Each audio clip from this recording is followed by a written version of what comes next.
Today's objectives on linear combinations compared to what we previously did with increasing and decreasing situations constantly, where we had an initial condition and the slope was increasing or decreasing at a constant rate of change. And so now we're looking at linear combinations. So we had a friend of yours was doing a fundraiser, and we were looking at a problem where you had to figure out if the loaves of bread were $2 each and the cakes were $3 each, what combination would give you exactly $20.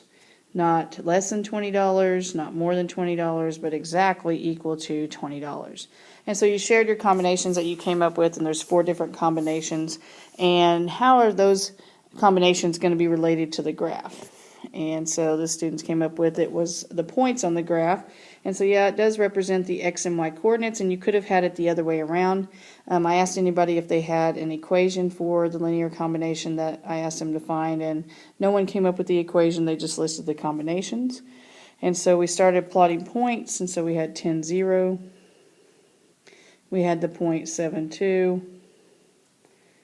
We had the point 4, 4. And 1, 6. And I said, well, what structure does that form on the graph? And they said it forms a line. And so we talked about how those points, if we check those, represent solutions to that line. And so we checked, and 10 times 2 was 20, which left you no money, 0 money for the cake. And then 4 times 2 was 8, plus 4 times 3 was 12. It also checked, and it was equal to $20. 1 times 2 is 2, plus 6 times 3 is 18. 18 and 2 also checked to be $20. And 7 times 2 is 14, plus 2 times 3 is 6. And those represent solutions or points on that line. And I talked about comparing that to slope-intercept form. If we try to write the equation for this line, and we use x to represent the loaves of bread and y to represent the cakes, we could write $2 for each loaf of bread plus $3 for each cake was equal to exactly $20. And I said, well, can you change that to slope-intercept form? What is the formula for slope-intercept form? And we talked about how it's y equals mx plus b.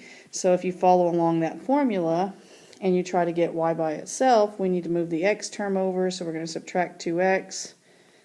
We talked about how when you move things across the equal sign, the only 2 operations, if you're moving the entire term, is addition or subtraction.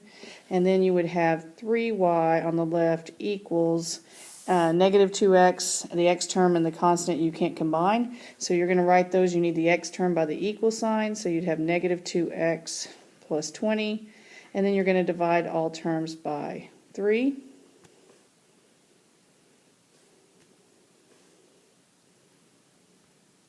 So you're going to divide all terms by 3, and then you would have y equals negative 2/3, and this is a negative slope, it is decreasing, and then plus the 20/3. Well, what is 20 divided by 3? Approximately between 6 and 7, and you can see the line would be crossing between 6 and 7, and it does have a slope of down 2 and 3 to the right.